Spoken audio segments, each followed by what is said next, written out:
let's do some Savitri, pick ourselves up. This Yeah. beautiful, beautiful canto. Yeah. Canto 3, the entry into the inner countries. And it's book 7 of Savitri, the book of yoga. So we only have a few lines until we're at the next page. Across a perilous borderline she passed, where life dips into the subconscious dusk or struggles from matter into chaos of mind, a swarm with elemental entities and fluttering shapes of vague half-bodied thought and crude beginnings of incontinent force. A lot to say here, but you are going to have to read it better too. So Yes. let's go through it a little bit. I think So we did this last time, but we can go through it again. we did this. Yes, No, I think we were here. At first, a difficult narrowness was there. She trod in passages of inner time. Yes, a thronged and clamorous. I, Uh, I, I had us ending. actually, at the bottom of this page, here, um, this one. So could life's power shake from it mind's rule. Nature renounce the spirit's government, and the bare elemental energies make of the sense a glory of boundless joy, a splendor of ecstatic anarchy. Where are But you? at the bottom of 490. 490. Oh my No, God. actually 491. We read all of this. We're here. But how shall come the glory and the flame if mind is cast away into the abyss? We are there. Okay, so I think I must have written the previous day and Yes. not. Yes. So are we beginning with how shall come the Yes. glory? Yes. Okay, so I'm not going to write anything down until we finish today. Okay. Okay, good. So, But yes. But uh, how shall come the glory and the flame if mind is cast away into the abyss? yeah, but how shall come the glory and And the the flame? flame. See, If, not how yes. shall come the glory, but how shall come if mind How, is cast away into the abyss. Yeah. Read it again for me. but how shall come the glory and the flame if mind is cast away into the abyss? But there's a question mark. Into the abyss. And now he's going to tell us why this would happen for body. For body without mind has not the light, the rapture of spirit sense, the joy of life. All then becomes subconscient, tenebrous.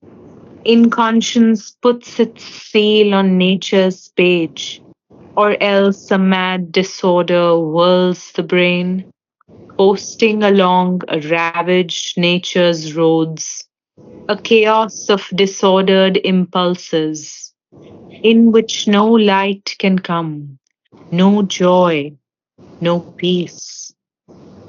Yeah. Well, yeah, a lot to go. I'll talk about your reading after we discuss this. So, if body doesn't have the mind, then there's not the light. There's not even the rapture of spirit sense or the joy of life. All then becomes subconscious. And we've talked about subconscious so many times. Sri Aurobindo has defined it so often. But he also says that it is, in one of his letters, the evolutionary basis in us. The subconscious is the evolutionary basis. It's not the whole of our hidden nature, nor is it the whole origin of what we are. But things can rise from the subconscious and take place in the conscious parts. And much of our smaller vital and physical instincts, movements, habits, character forms has this source. And in another letter on yoga, he says, the subconscious is the support of habitual action. It can support good habits as well as bad. Hmm. And of course, tenebrous is dark and gloomy. Hmm. So now, as a result of all this, inconscience puts its seal on nature's page. Wow. Or else, and now we have this or else again. A mad disorder whirls the brain, posting along a ravaged nature's roads. Posting here is traveling with great speed. You can post with a horse, as you know, also. Yeah. Okay. And a chaos of disordered impulses in which no light can come, no joy, no peace. So I need you to read that so I can really feel it. All of this subconscious, inconscious, tenebrous, A along with body without mind has not the light, the rapture of spirit sense, the joy of life. All then becomes subconscious, tenebrous.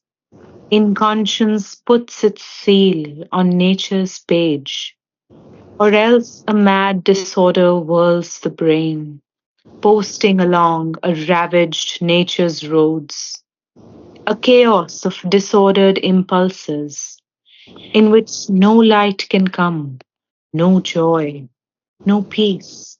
much better. Okay, so now Savitri is going through all of this, and what we're going to see what happens. This state now threatened, this be pushed from her. So she sees this state, she's aware of this state of consciousness, and it is threatening. There's no, I mean, a chaos of disordered impulses in which no light can come and no joy and no peace is certainly a threatening state. And she's able to push it from her. As if in a long, endless, tossing street, one driven mid a trampling, hurrying crowd, hour after hour she trod without release, holding by her will the senseless, the Mute, senseless, mute is correct. It's a French word. the senseless mute at bay. Yeah.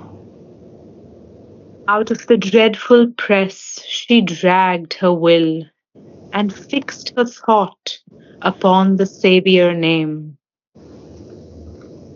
Then all grew still and empty. She was free. Yeah. So, Sri Aurobindo's favorite, as if in a long, endless, tossing street.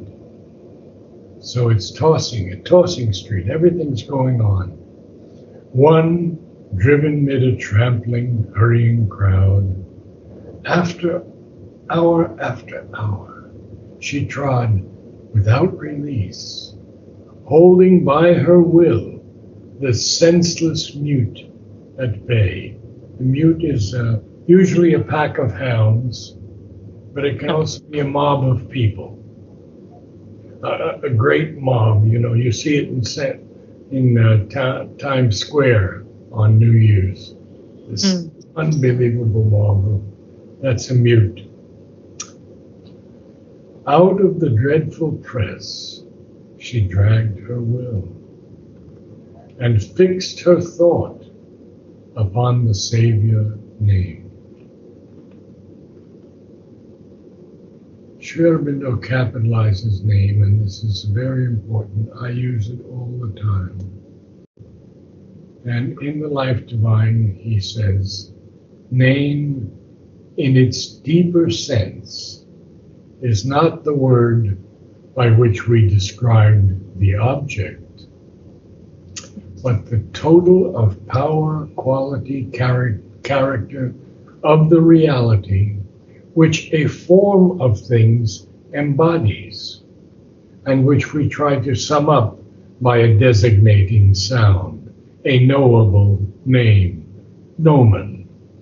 Nomen, in this sense, we might say, is numen, N-U-M-E-N, the secret names of the gods, are their power, quality, character, of being caught up by the consciousness and made conceivable. This is interesting. The names of the gods, they have that power, huh? Mm. If we catch it by the consciousness and it becomes conceivable. The infinite is nameless, but in that namelessness, all possible names, numens of the gods, the names and forms of all realities are already envisaged and prefigured because they are there latent and inherent in the all existence. So he capitalizes name very intentionally because it's the Savior name. And when we pronounce his name in our prayers, and Mother's name, as I see them every day, every morning, evening, that power comes into us, Sanjana. And it lifts us, it makes us free, at least for a moment. We have to hold it, but it makes us free. So let's carry on just a little bit more. A large deliverance came, a vast, calm space. Because she's free now. A while she moved through a blank tranquility of naked light from an invisible sun, a void that was a bodiless happiness, a blissful vacuum of nameless peace. I feel it's invisible, not invisible. Invisible. Okay. Of naked light from an invisible sun. So the accent is on the second syllable. Okay. Good. Okay, so a large deliverance came. A vast, calm space. So she's moving a while through this blank tranquility. It's a naked light from an invisible sun. And, oh, that great void. But it's a bodiless happiness. The void is usually something dark and black. We found that in Book 1, Canto 1, so frequently. But here it's a bodiless happiness. And it's a blissful vacuum of nameless peace. So I think we could go just a little more. We have to end a couple minutes before 6. So read a few more lines.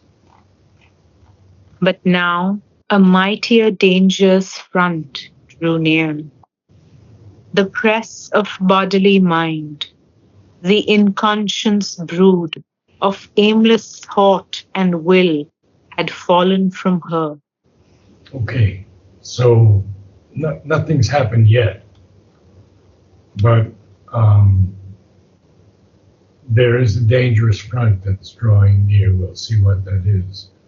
But this press of bodily mind, it's an interesting statement because the mind is always wanting to be active, never calm, never ceasing its activity.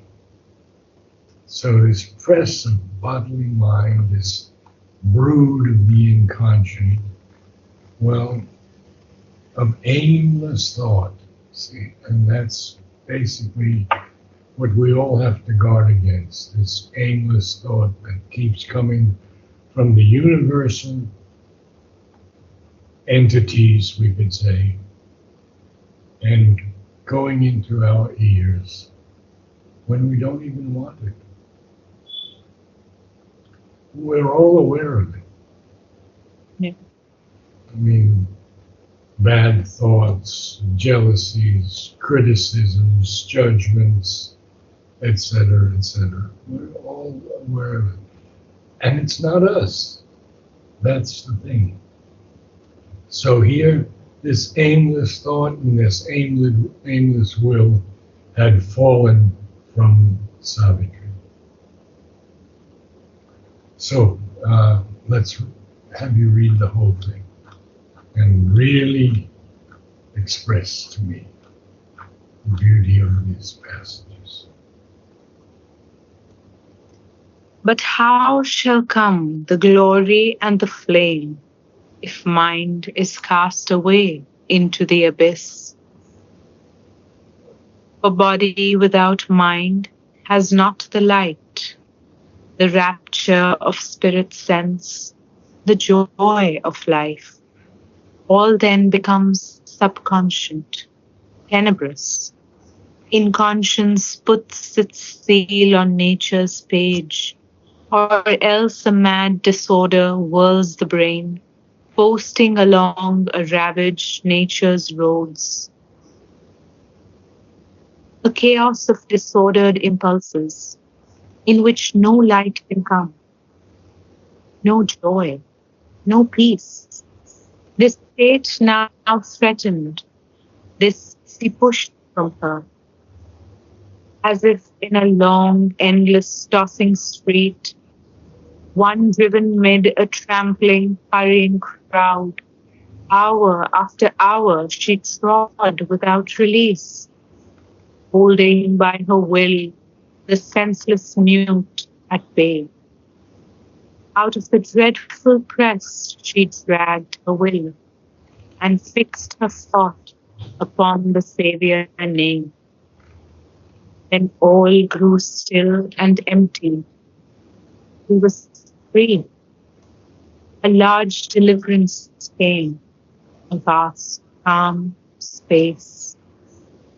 A while she moved through a blank tranquillity of naked light from an invisible sun, a void that was bodiless happiness, a blissful vacuum of nameless peace.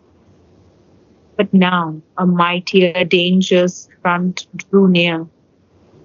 The press of bodily mind, the inconscious brood of aimless thought and will had fallen from her.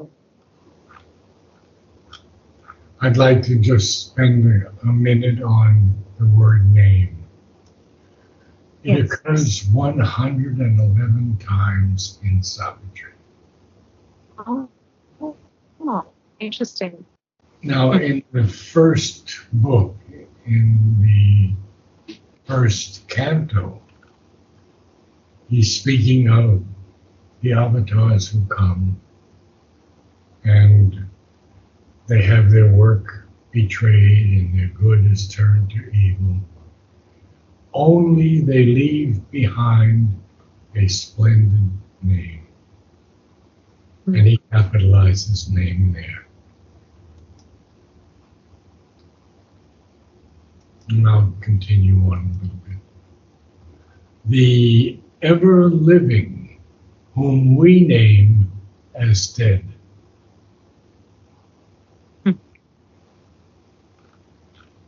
So I'll just keep going a couple more.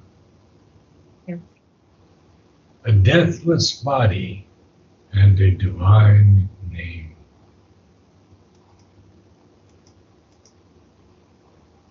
A voice in the heart uttered the unspoken name.